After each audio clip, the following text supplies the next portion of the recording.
I woke up that Tuesday morning in my Scottsdale, Arizona home to find a bright yellow violation notice taped to my front door, and my first thought was that this had to be some kind of joke. The notice stated in bold capital letters that I had until 8 in the morning the following day to clear all items from my driveway or face a $500 fine. I stood there in my pajamas, coffee mug in hand, staring at the paper like it might suddenly transform into something that made sense. My name is Wesley Zimmerman, and I had lived in the Saguaro Heights community for exactly 3 years without a single problem. Sure, the HOA had their quirks, but nothing prepared me for this level of absurdity. I walked down my driveway looking at the supposed violation. There was my truck, parked neatly on the right side. There was absolutely nothing else. No trash cans, no equipment, no furniture, nothing. Just my Ford F-150 sitting exactly where a truck should sit in a driveway. I pulled out my phone and dialed the HOA office number listed on the notice. After 4 rings, a woman answered with a tone that suggested she had been interrupted from something far more important than helping residents. Saguaro Heights HOA, this is Brenda speaking. Hi Brenda, this is Wesley Zimmerman from 4782 Desert View Drive. I received a violation notice this morning that does not make any sense. It says I need to clear my driveway, but there is nothing in my driveway except my truck. Let me pull up your file, she said, and I could hear the clicking of keyboard keys. Yes, Mr. Zimmerman. The notice was issued by our board president, Patricia Henderson. She conducted a property inspection yesterday afternoon. Okay, but what exactly am I supposed to clear? My truck is parked in my own driveway. That is what driveways are for. According to the note here, your vehicle is obstructing the aesthetic continuity of the streetscape. The board has determined that driveways should be clear between the hours of 8 in the morning and 6 in the evening to maintain property values. I actually laughed. I could not help it. You are telling me I cannot park in my own driveway during the day. Those are the new guidelines, Mr. Zimmerman. They were approved at last month's board meeting. I never received anything about new guidelines. The minutes were posted on the community website. Residents are responsible for staying informed about policy changes. I rubbed my temples, feeling a headache forming. Let me speak to Patricia Henderson. She is not available right now. You can request a meeting through the proper channels. Fill out Form 42B on the website and submit it for review. Someone will get back to you within 7 to 10 business days. The fine is due tomorrow morning. I do not have 7 to 10 business days. Then I suggest you comply with the notice, Mr. Zimmerman. Have a nice day. She hung up before I could respond. I stood there looking at my phone, then at the notice, then at my perfectly normal truck sitting in my perfectly normal driveway. This was insane. I had purchased this house specifically because it had a 2-car garage and a spacious driveway. My garage was currently serving as my home workshop, filled with woodworking equipment that I used for my side business making custom furniture. Moving everything out to park my truck inside would take days of work. I called my neighbor, Tom, who had lived in Saguaro Heights for over a decade. He answered on the second ring. Tom, did you get a notice about clearing your driveway? What? No, why would I? I just got hit with a violation for parking my truck in my driveway. They want it cleared by 8 tomorrow morning or I get fined $500. That is ridiculous. Half the houses on this street have cars in their driveways right now. I know. Can you check the HOA website and see if there is actually anything about new guidelines? I heard him typing. After a minute, he came back on the line. Wesley, I am looking at the minutes from last month. There is nothing here about driveway usage. The only thing they discussed was pool maintenance and a proposal to repaint the community sign. So Patricia just made this up. Looks like it. Man, she has been on a power trip lately. She gave the Mitchells a fine last month for having their trash cans visible from the street. The cans were in their side yard behind a fence. She used binoculars to spot them. This is unbelievable. Welcome to HOA tyranny. Listen, you should come to the next board meeting. It is this Thursday at 7. Call her out publicly.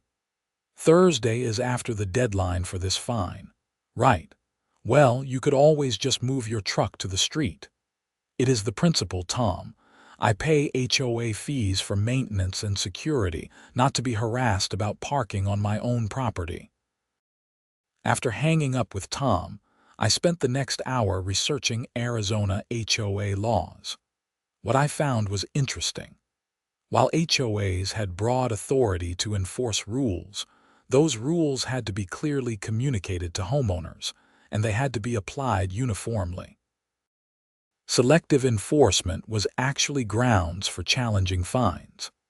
I also discovered that Arizona law required HOAs to provide homeowners with an opportunity to contest violations before imposing fines. I sent a formal email to the HOA board, citing the specific statutes and requesting an immediate hearing before the deadline. I made sure to copy every board member listed on the website. Then, I went to work. I ran an IT consulting business from home, which gave me flexibility but also meant I needed to stay focused despite distractions like absurd HOA notices. Around 3 that afternoon, my phone rang from an unknown local number. I answered it. Mr. Zimmerman, this is Patricia Henderson, president of the Saguaro Heights HOA board. Her voice was sharp and nasal, exactly what I had imagined based on everything I had heard about her. She sounded like someone who had never been told no in her entire life. Thank you for calling, Patricia.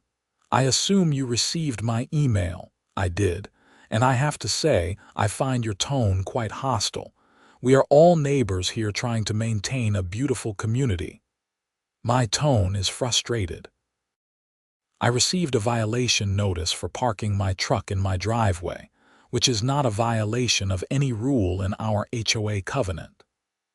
As I am sure Brenda explained, we have updated our community standards.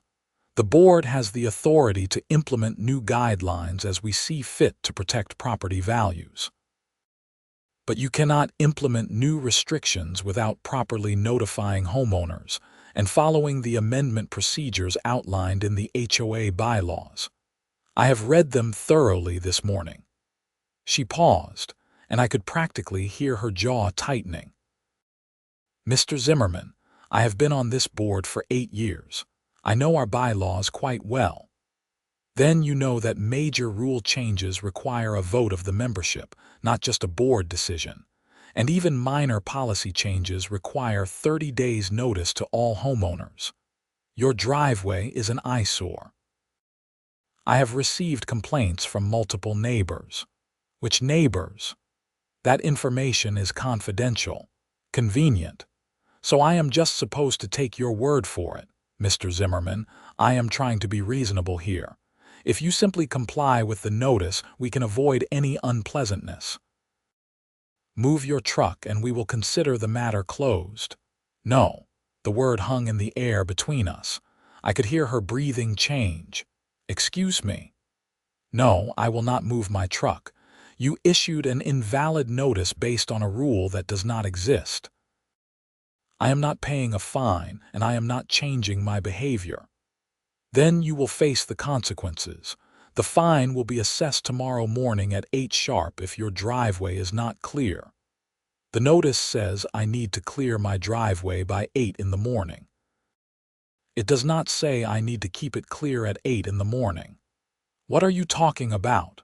The notice specifically states, driveway must be cleared by 8 in the morning on Wednesday, November 13th. If my driveway is clear at 7:59, I have complied with the notice as written. Another long pause. When she spoke again, her voice had dropped to a dangerous quiet. You are being deliberately obtuse. I am being deliberately precise. You wrote an ambiguous notice, and I am going to comply with it exactly as written. At 7:59 tomorrow morning, my driveway will be completely clear.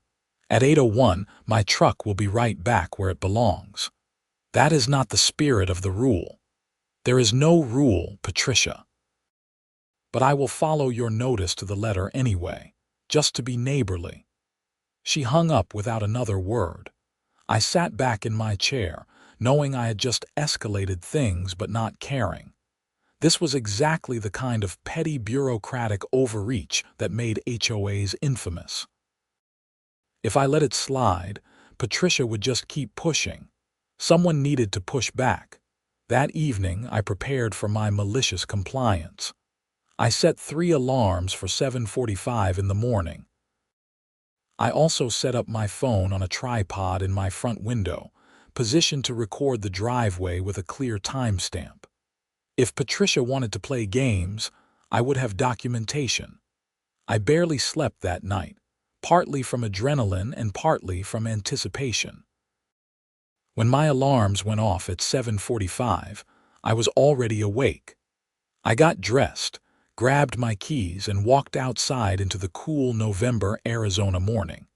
The sun was just starting to paint the sky orange and pink over the McDowell Mountains in the distance. At exactly 7:50, I started my truck and backed it out of the driveway. I parked it on the street directly in front of my house.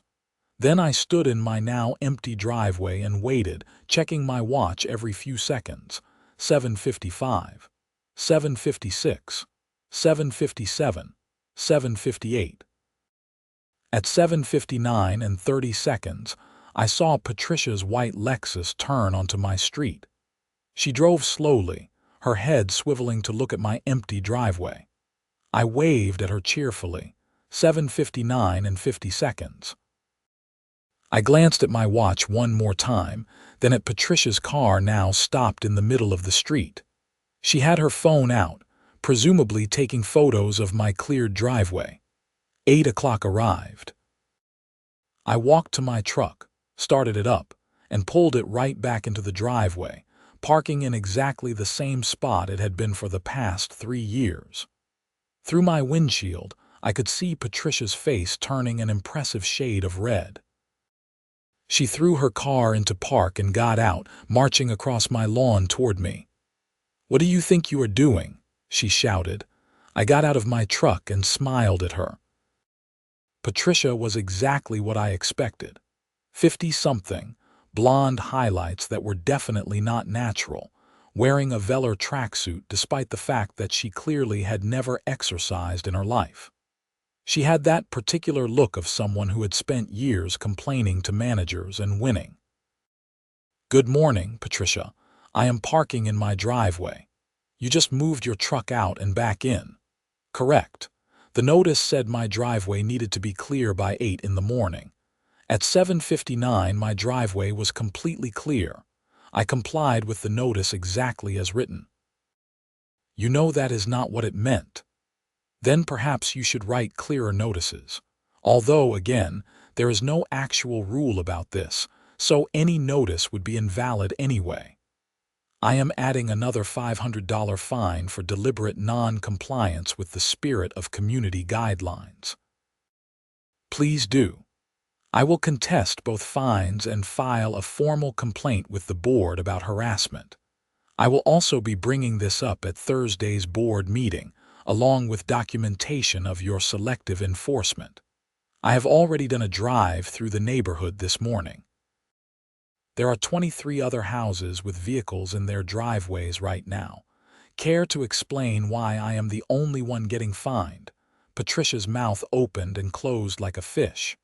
"Those situations are different." "How?" "They just are. You are being deliberately difficult, Mr. Zimmerman." "No, you are being deliberately tyrannical, Patricia. You saw my truck, decided you did not like it for whatever reason and made up a rule to harass me.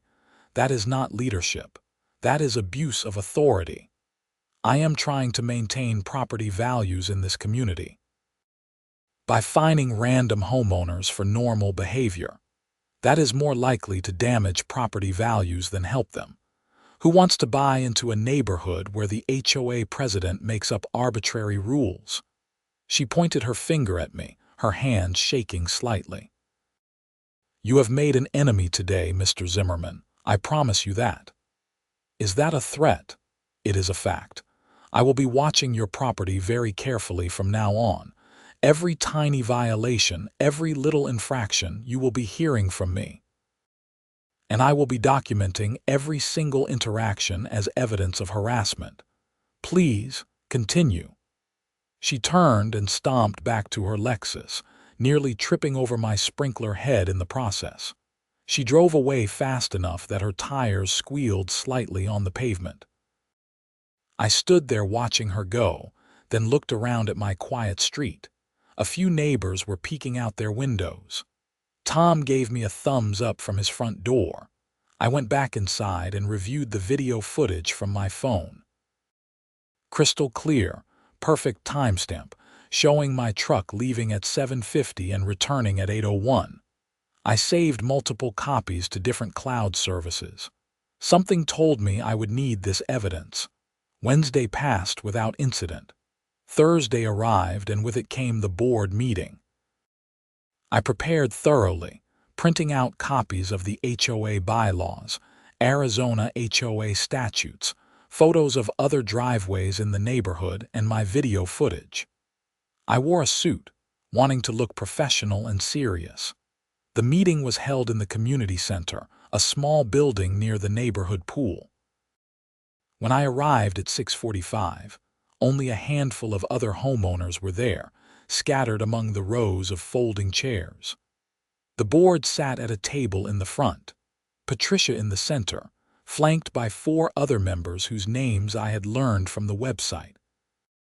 There was Gerald, the treasurer, a tired-looking man in his 60s. Linda, the secretary, seemed nervous and kept shuffling papers. Mark and Susan were the other 2 board members, both looking like they wished they were anywhere else. I took a seat in the front row. Patricia noticed me immediately, and her expression hardened.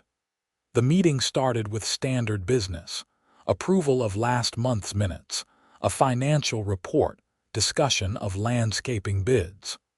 I waited patiently through 20 minutes of mundane administrative talk. Finally, Patricia moved to new business. Before we open the floor to resident comments, I want to address a matter of ongoing non-compliance. We have a homeowner who has deliberately violated community standards and shown disrespect for this board's authority. She was talking about me without naming me, which was both cowardly and ineffective since I was sitting right there and everyone could see her glaring at me. Actually, I said, standing up, I would like to address the board during the resident comment period. You are out of order, Mr. Zimmerman. Sit down. The bylaws state that residents may speak during the designated comment period. I am not out of order. You are attempting to mischaracterize a situation without giving me the opportunity to present my side. Linda, the secretary, leaned over and whispered something to Patricia. Patricia's jaw clenched, but she nodded stiffly. Fine. The floor recognizes Mr. Zimmerman. I stood and walked to the small podium set up for speakers. I had brought all my documentation in a folder, and I laid it on the podium before addressing the board and the few other residents in attendance. Thank you. My name is Wesley Zimmerman, and I live at 4782 Desert View Drive. On Tuesday, November 12th, I received a violation notice stating that I needed to clear my driveway by 8 in the morning on Wednesday, November 13th, or face a $500 fine. This notice was issued by President Henderson personally. I held up the yellow notice for everyone to see. The problem is that there is no rule in our HOA covenant or bylaws prohibiting parking vehicles in driveways. I have reviewed both documents thoroughly. When I called the HOA office to ask about this, I was told that the board had implemented new guidelines requiring driveways to be clear during daytime hours. However, when I checked the meeting minutes from last month, there was no mention of any such policy change. Linda was now looking very uncomfortable. Gerald, the treasurer, was frowning and flipping through a binder in front of him. Furthermore, I continued, Arizona Revised Statutes Title 33, Chapter 16 requires HOAs to provide proper notice of rule changes and to apply rules uniformly. Neither of those standards were met in this case. I was given less than 24 hours notice of a supposed rule that appears to have been invented specifically to target me, and that rule is not being enforced against any other homeowner in this community. I pulled out my photos and passed them down the row of board members. These photos, taken Wednesday morning, show 23 other properties in Saguaro Heights with vehicles parked in their driveways. If this is truly a community standard, why am I the only one receiving a violation? Patricia grabbed the photos and barely looked at them before pushing them aside. Those are different situations. How? They just are. That is not a legal answer, Patricia. That is arbitrary enforcement which is explicitly prohibited under Arizona law. An HOA cannot selectively enforce rules based on personal preference or vendetta. I do not have a vendetta against you, Mr. Zimmerman. Then why am I being targeted? What is different about my truck compared to the Johnson's SUV 3 houses down, or the Patel's sedan 2 streets over, or any of the other vehicles clearly visible in driveways throughout this neighborhood? She did not have an answer. The room was silent except for the hum of the air conditioning. Gerald cleared his throat. Wesley, can I ask what happened with the violation notice? Did you clear your driveway? Yes. At 7:59 on Wednesday morning, my driveway was completely clear. I have video evidence with timestamps. I pulled out my phone and offered to show the video. Patricia interrupted. He moved his truck out for 1 minute and then pulled it right back in. It was deliberately defiant. The notice said my driveway needed to be clear by 8 in the morning. It did not specify that it needed to remain clear. I complied exactly with what was written. Despite the tension, I heard someone in the audience snort with laughter. Gerald was trying very hard not to smile. This is absurd, Patricia said. The board does not have time for these games. I agree, I said. The board should not be playing games with homeowners by inventing rules that do not exist. I am here tonight to request that this violation be removed from my record, that any associated fines be waived, and that President Henderson be formally reminded that she cannot unilaterally create new restrictions without following proper procedures. Mark, one of the quiet board members, spoke up for the first time. Can I see the bylaws section on rule changes? I had brought extra copies. I handed him one with the relevant section highlighted. He read it carefully, then passed it to Susan, who did the same. They exchanged a look. Patricia, Mark said slowly, this is pretty clear. Major changes to use restrictions require a membership vote. Even minor policy changes need 30 days notice and board approval. Do we have any record of board approval for a driveway policy? It was an executive decision based on my authority as president, Patricia said. That is not how this works, Susan said, sounding surprised to be disagreeing. We have procedures for a reason. Are you all going to side with him over me? I have been running this board for 8 years. And we appreciate your service, Gerald said carefully, but Wesley is correct. We cannot enforce a rule that does not exist and was not properly implemented.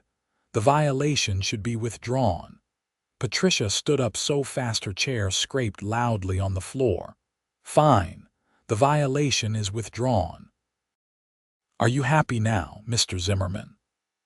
I would also like to ensure this does not happen to other homeowners going forward. The board should issue a clarification to the community confirming that parking in driveways is permitted, unless someone is actually violating an existing rule." "So moved," Gerald said. "Second," Mark added quickly. "All in favor." Gerald looked around. Linda, Mark, and Susan raised their hands. Patricia stood with her arms crossed, not voting. "Motion carries. We will send out a community notice." I nodded. "Thank you. That is all I wanted to address." As I returned to my seat, Patricia leaned toward the microphone. "This meeting is adjourned." She grabbed her purse and left through the side door before anyone else could speak. The remaining board members looked embarrassed. A few residents came up to me afterward to shake my hand and thank me for standing up to Patricia. Apparently, she had been increasingly aggressive with violations over the past year, and many people were afraid to push back. Tom caught up with me in the parking lot. "That was beautiful. Did you see her face when Gerald sided with you? I just want to park in my own driveway without harassment. I cannot believe it had to become a whole thing." With Patricia, everything becomes a whole thing.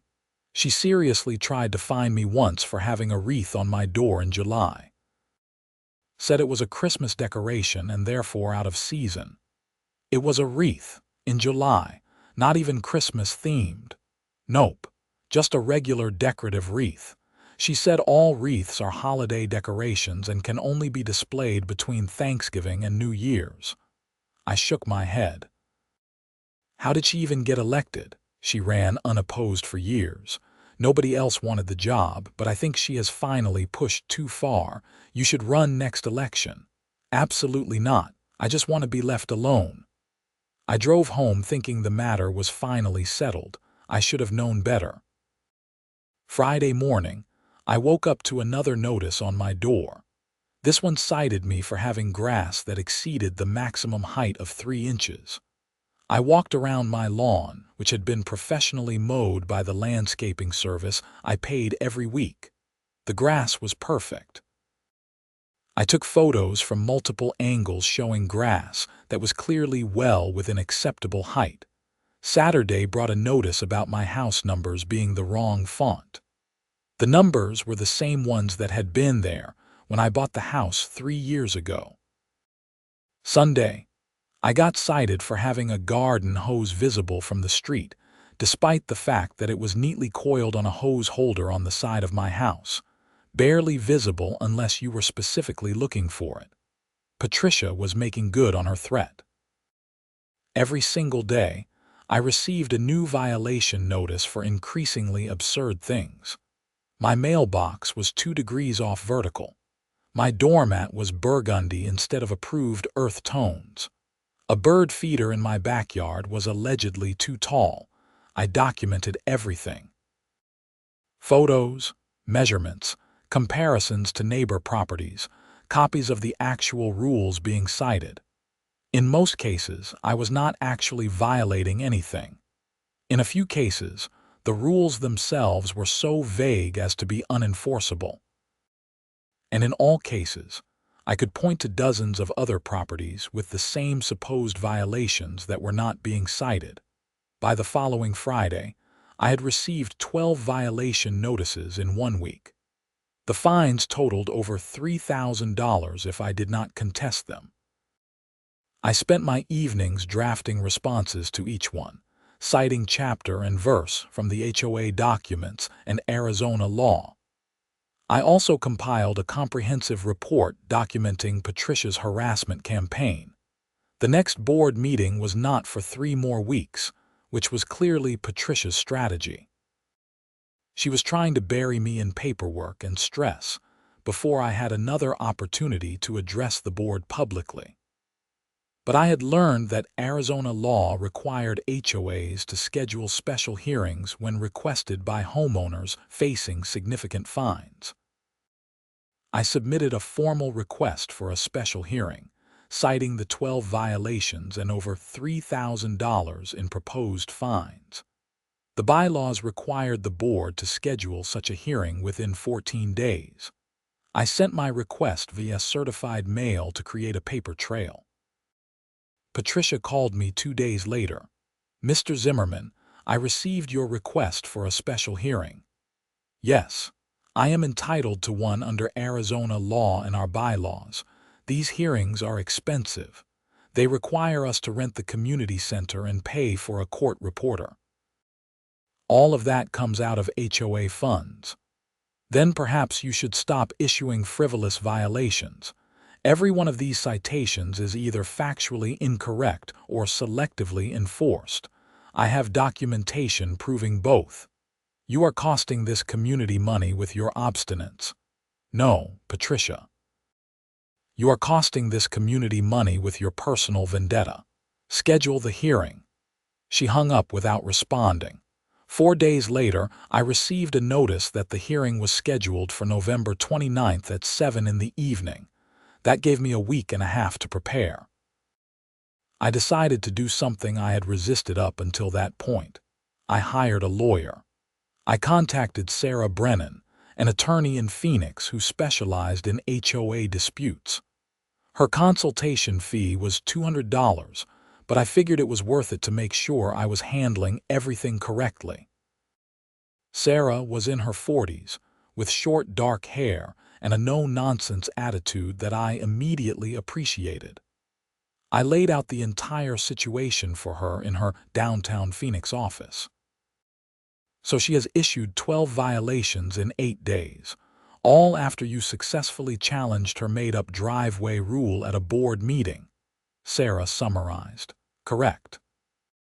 And you have documentation showing that you are not actually in violation of most of these rules, and the ones you might technically be violating are not enforced against anyone else in the community." "Yes. I have photos of comparable situations throughout the neighborhood." This is textbook harassment. Arizona law is very clear on this. HOAs have to act reasonably and in good faith. They cannot use their enforcement authority to target individual homeowners based on personal animosity. What are my options? Well, you can continue fighting each violation individually, which is time-consuming and stressful. Or you can go on offense. File a formal complaint against Patricia with the full board, requesting her removal for abuse of authority. If that does not work, you can file suit in Superior Court for harassment and request an injunction preventing her from issuing further violations against you. I do not really want to sue my HOA. I understand. But sometimes the threat of legal action is enough to make people back down. Let me draft a letter for you. We will outline the pattern of harassment, cite the relevant statutes, and make clear that you are prepared to pursue all available remedies if this continues. Send it before your hearing. It might make Patricia think twice. Okay, yes, let's do that. Sarah drafted a letter that was simultaneously professional and devastating.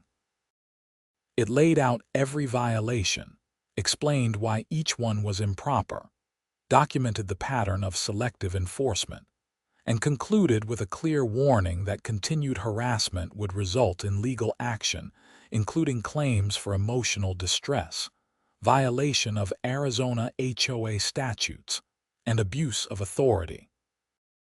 She also noted that if I were to prevail in such a lawsuit, Patricia could be held personally liable for damages and attorney fees.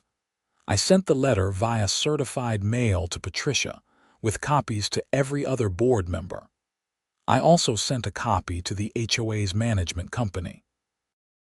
The response was not what I expected.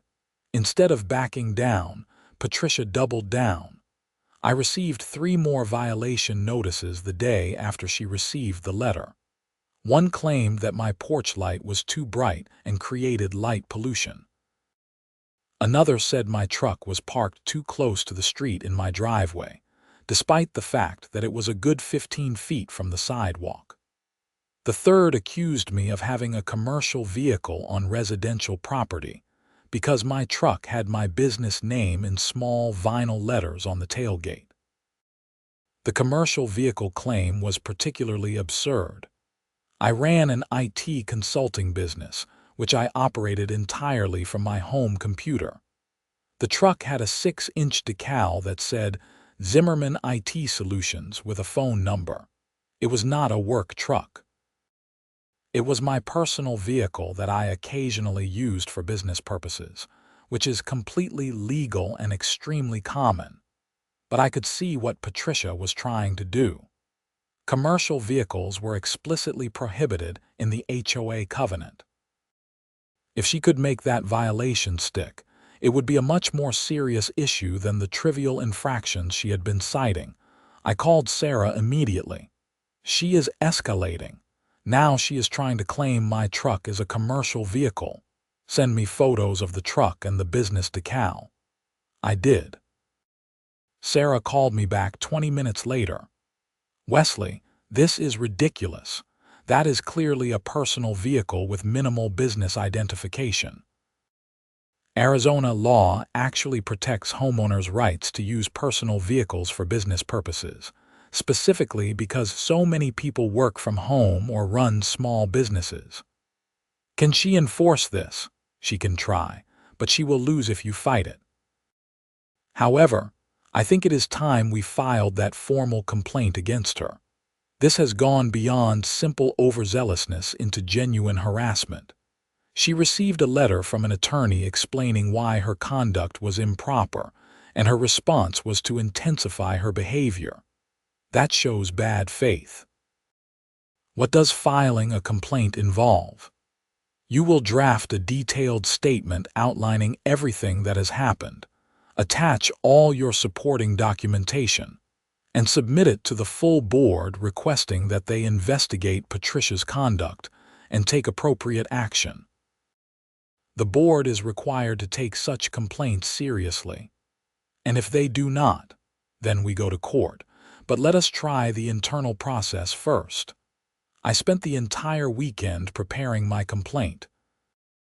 It ended up being 15 pages long, with another 50 pages of exhibits including photos, violation notices, my video of the driveway incident, Sarah's letter, and my analysis showing the selective enforcement. I documented 15 clear examples of other homeowners with the same alleged violations who had not been cited. I included timestamps showing the rapid escalation of violations immediately after I challenged Patricia at the board meeting. The complaint concluded with a request that the board censure Patricia, remove her from the position of president, and prohibit her from issuing any further violations against my property without approval from another board member. I submitted it via email to all 4 other board members on Monday morning. I also hand-delivered printed copies to their homes that evening, wanting to make absolutely sure they received it. Tuesday morning, my phone started ringing. First it was Gerald, the treasurer. Wesley, I received your complaint. I just want you to know that I take this very seriously. Some of us on the board have been concerned about Patricia's behavior for a while now. Thank you, Gerald. I appreciate that. Next was Mark. I had no idea she was hitting you with this many violations. This is not okay. We are going to address it. Linda called that afternoon. Wesley, I am so sorry this is happening. I should have spoken up sooner. Patricia can be very intimidating, and I have just gone along with things rather than making waves. But this is too much. Even Susan called, though she sounded conflicted. I think you are both being unreasonable, honestly. But Patricia should not be issuing this many violations against one person. It does not look good. By Wednesday, I still had not heard directly from Patricia, but I received a notice that an emergency board meeting had been called for Friday evening to address internal board matters. The meeting was closed to general membership, but I was invited to attend to present my complaint in person. Friday evening arrived. I put on another suit, gathered my documentation, and drove to the community center. My stomach was tight with anxiety. I had never been someone who enjoyed confrontation, but Patricia had left me no choice. The 5 board members were already seated when I arrived. Patricia was at the center of the table as usual, but her expression was different. She looked cornered and angry like a trapped animal. Gerald spoke first. "Wesley, thank you for coming. We have all reviewed your complaint and the supporting documentation. We would like to hear from you directly about what you are requesting from the board." I stood and walked to the front of the room. "Thank you for taking the time to meet. I am not here because I want to cause problems or create drama in our community. I am here because President Henderson has engaged in a sustained campaign of harassment against me that has made it impossible for me to peacefully enjoy my home." I walked them through the timeline, starting with the original invalid driveway violation and Patricia's explicit threat that she would be watching my property carefully for every tiny infraction. I showed them the pattern of violations that followed, averaging more than 1 per day. I demonstrated the selective enforcement by comparing my alleged violations to similar situations throughout the neighborhood. "I am not asking for special treatment," I said. "I am asking to be treated the same as every other homeowner in this community. I want to park in my driveway like everyone else does. I want to have a garden hose holder like dozens of other people have. I want to have normal house numbers and porch lights and grass that is maintained by a professional service. None of these things should be controversial." Patricia finally spoke. "Mr. Zimmerman is presenting a very one-sided version of events. The fact is that his property has been a source of complaints from multiple neighbors. I have been responding to concerns from the community." "Which neighbors?" I asked. "You have claimed multiple times that you have received complaints about me, but you have never provided any evidence of that. I would like to know who is complaining and what they are saying. That information is confidential to protect the complainants. That is convenient. How can I address concerns if I do not know what they are or who they are coming from? And if these complaints are legitimate, why are you the only one issuing violations? Why have none of the other board members heard about these supposed neighborhood concerns?" Gerald interjected. "Patricia, I have to agree with Wesley on this point. If we are receiving complaints about a property, the whole board should be made aware. I have not heard anything about Wesley's house from anyone." "Neither have I," Mark said. Linda and Susan both shook their heads. Patricia's face was flushing red. "I am the president. I am on the front lines dealing with day-to-day issues. You all have other responsibilities. But that does not give you unilateral authority to enforce non-existent rules or issue violations without board consultation," Gerald said. "We are supposed to make decisions collectively. I cannot run every minor violation past the entire board. That is ridiculous. But these are not minor violations," I said. "You have issued over $3,000 in fines against me in 2 weeks. That is not minor. And many of these violations are not actually violations at all." I pulled out my evidence showing that my grass was well within the height limit. My house numbers were identical to those on 40 other houses in the neighborhood, and my truck decal was far smaller than the business decals on vehicles parked at the Johnsons' house and the Martinez's house. Susan looked through the photos carefully. "Patricia, I can see Wesley's point here. Some of these violations do seem excessive. They are all valid citations based on the standards I have maintained for years. But that is the problem," Gerald said. "They are your standards, not the board's standards, and they are not being applied consistently." The meeting continued for another hour. Patricia defended every violation, insisting that she was just doing her job and that I was being oversensitive. The other board members grew increasingly uncomfortable as the evidence mounted that Patricia had specifically targeted me. Finally, Gerald called for a vote. I move that we dismiss all pending violations against Wesley Zimmerman's property, waive all associated fines, and require that any future violations against any property be reviewed and approved by at least one other board member before being issued to the homeowner. Mark seconded immediately. Linda and Susan voted yes. Patricia abstained, sitting with her arms crossed and her jaw clenched. "The motion carries," Gerald said.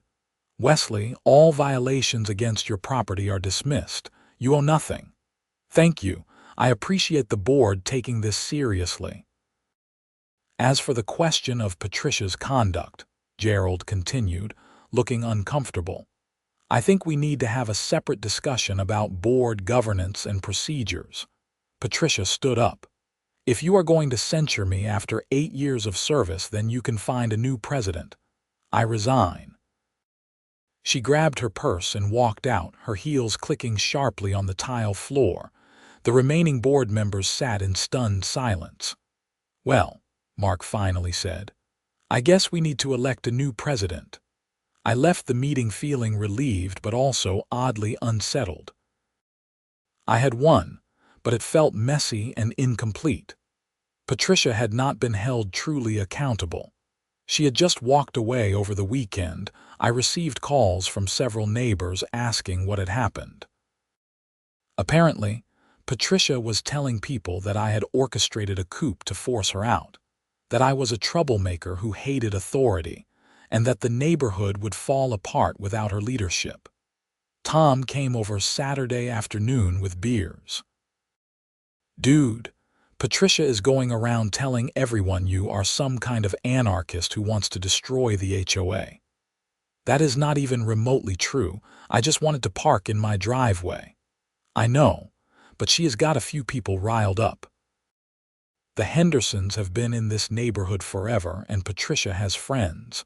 Great. So now I am going to be the neighborhood pariah." "Not necessarily. A lot of people are glad she is gone. She has been tyrannical for years. You are just the one who finally stood up to her." Monday morning, I woke up feeling like maybe things could finally get back to normal. That feeling lasted until I walked outside to get my mail and saw that someone had keyed my truck. Long, deep scratches ran along both sides, carving through the paint down to the metal. I stood there staring at the damage, feeling my stomach drop. This was vandalism. This was a crime. I pulled out my phone and called the Scottsdale police non-emergency number. An officer arrived about 40 minutes later. His name was Officer Rodriguez, and he took a report while examining the damage. "Any idea who might have done this?" "I have a suspicion, but no proof. I have been having issues with the HOA president, former president now. She resigned on Friday after the board dismissed a bunch of violations she had issued against me." "And you think she did this, or someone she knows? She has been telling neighbors I am a troublemaker." "Do you have security cameras?" "No." "I have been meaning to install some, but I have not gotten around to it." "Might be a good idea. This kind of damage is usually classified as criminal damage, which is a Class 1 misdemeanor if the amount is more than $250. You will need to get an estimate from a body shop." I got 3 estimates. The cheapest was $1,800 to repaint both sides of the truck. I submitted the police report number and the estimates to my insurance company, but I had a $1,000 deductible, so I was still going to be out a significant amount of money. That same week, I came home from grocery shopping to find that someone had dumped trash across my front lawn. Not just a little litter, but bags full of garbage, food waste, and what looked like someone's entire household trash. It was disgusting and clearly intentional. I called Officer Rodriguez directly this time. He came out again, took more photos, and filed another report. Wesley, whoever is doing this is escalating. You need to get cameras up now, like today. I went to Best Buy and bought a complete security camera system with 4 cameras covering all sides of my house, my driveway, and my front door. I spent the entire evening installing them and setting up the recording system. 2 nights later, at 3 in the morning, my phone buzzed with a motion alert from the cameras. I pulled up the app and watched in real time as a figure dressed in dark clothing walked up my driveway and spray painted something on my garage door. The person was wearing a hood and kept their face down, but the body type and movement looked female. I grabbed my phone and called 911. Someone is vandalizing my property right now. I have them on security camera. The dispatcher kept me on the line while sending officers. I watched on my phone as the figure finished spray painting and then walked quickly down my driveway and around the corner. I heard a car start a couple of streets over. 2 police cars arrived within 5 minutes. I showed them the video footage. The person had spray painted "troublemaker" across my garage door in large red letters. "Can you send me that footage?" one of the officers asked. It was Officer Rodriguez again. "I want to get this to our detectives." "Absolutely." He looked at me seriously. "Wesley, you were right to install cameras. This is clearly targeted harassment. With this footage, we can start building a case." Over the next week, I had 3 more incidents. Someone put sugar in my truck's gas tank, though fortunately I noticed it before starting the engine. Someone smashed my mailbox with what looked like a baseball bat. And someone left a dead bird on my doorstep, which was both creepy and possibly meant as a threat. Each time, I had video footage. Each time, I filed a police report. The figure was always dressed the same and always kept their face hidden, but the videos were building a pattern. Officer Rodriguez called me on a Thursday afternoon. "Wesley, I wanted to give you an update. Our detectives have been reviewing all the footage from your cameras. They also pulled footage from some of your neighbors' Ring doorbells. We have been able to track the suspect's movements through the neighborhood.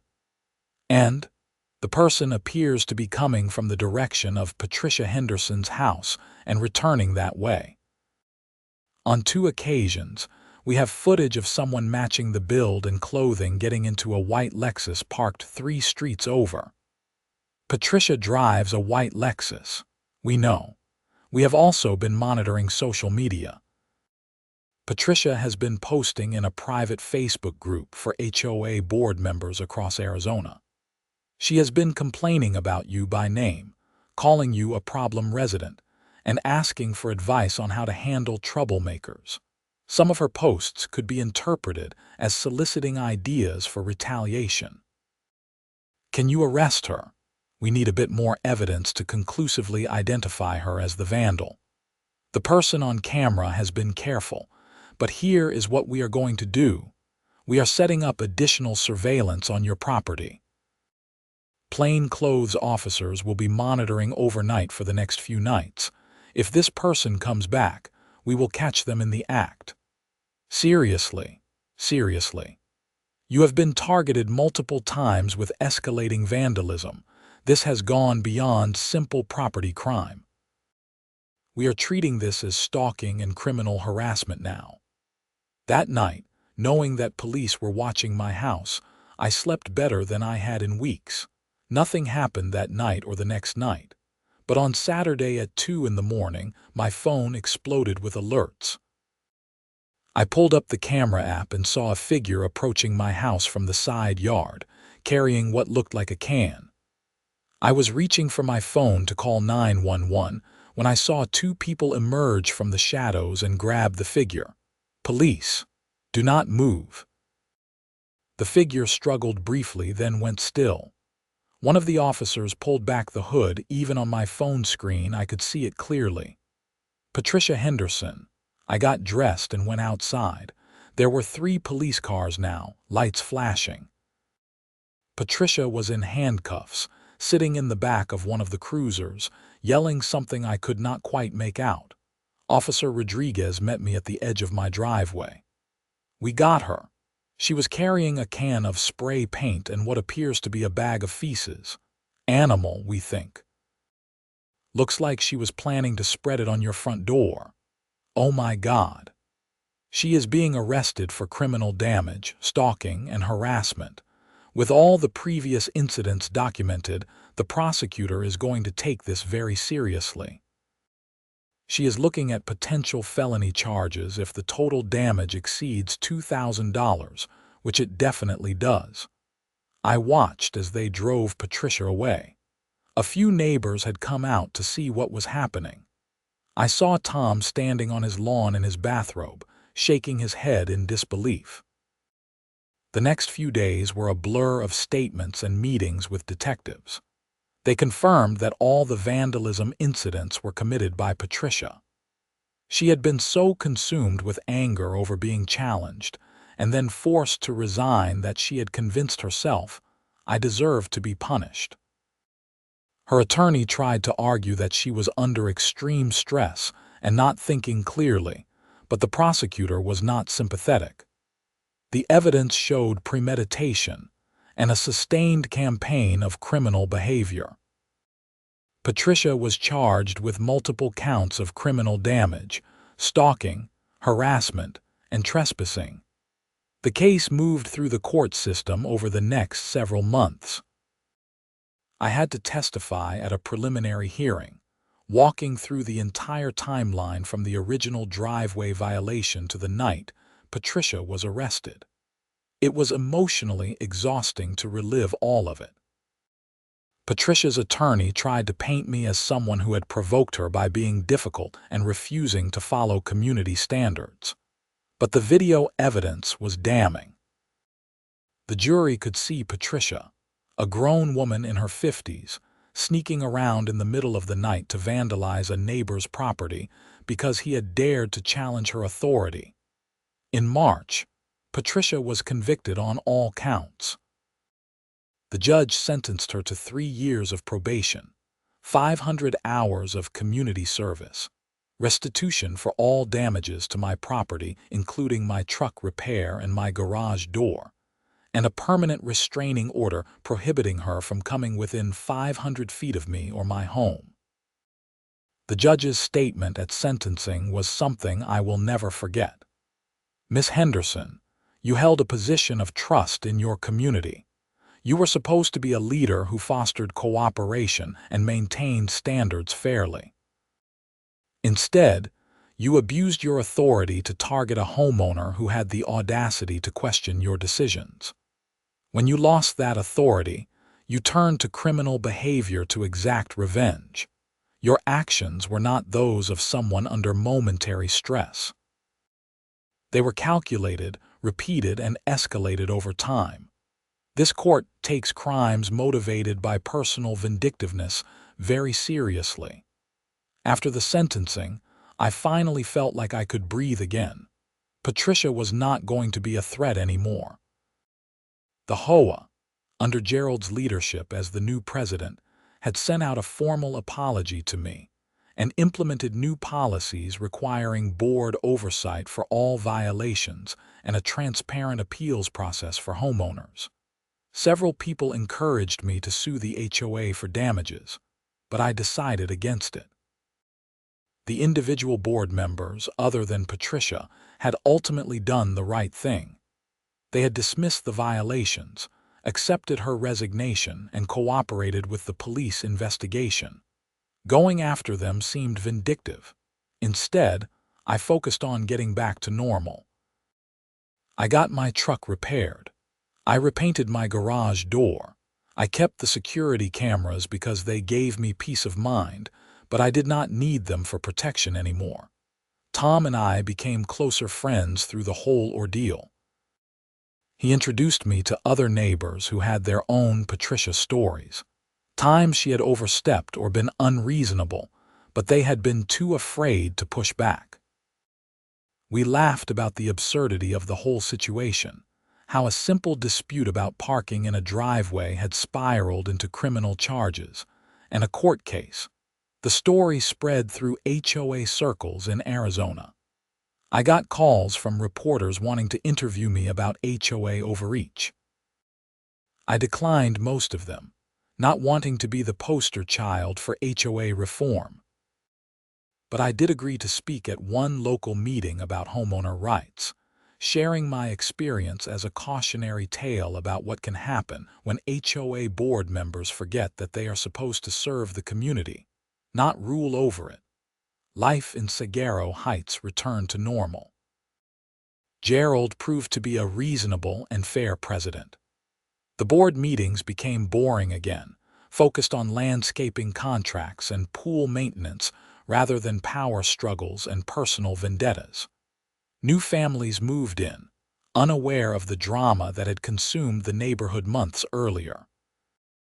I still park my truck in my driveway every single day. Sometimes I think about that November morning when I moved it out at 7:50 and back in at 8:01, technically complying with Patricia's absurd notice. It was such a small act of defiance, but it set everything else in motion. People ask me if I regret how I handled things, if I should have just moved my truck and avoided all the conflict. The answer is no. I do not regret it. Patricia was a bully who abused her authority, and if I had backed down, she would have just moved on to bullying someone else. Someone needed to stand up to her, and it happened to be me. The restraining order means I never see Patricia anymore. I heard through the neighborhood grapevine that she and her husband moved to a different part of Scottsdale, starting over in a community where no one knew about her criminal record. I hope she learned something from the experience, though I doubt it.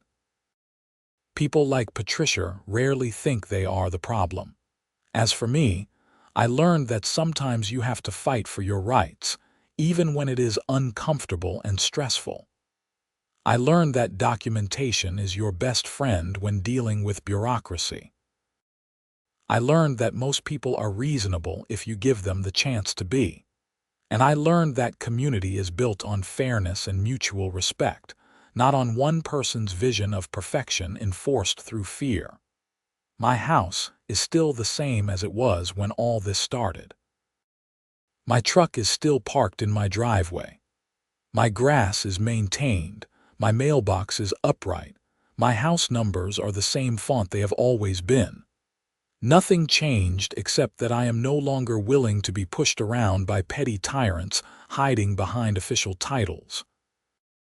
Every morning when I back out of my driveway to go to meetings or run errands, I feel a small sense of satisfaction.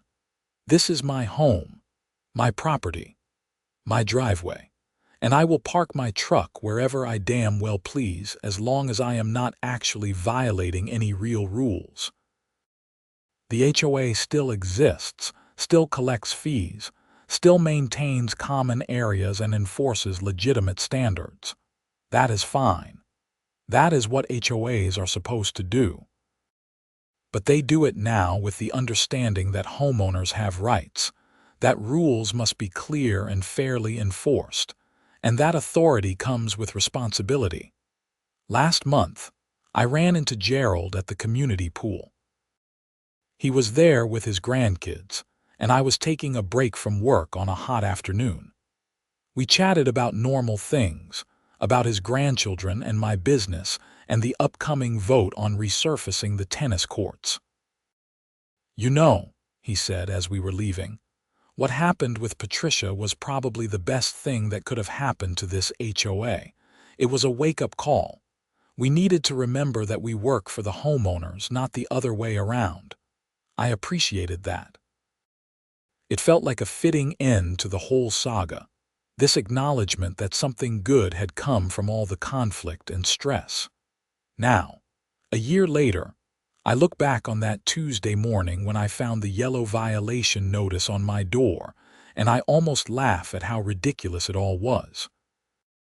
A dispute about parking. That was it. That was how it all started.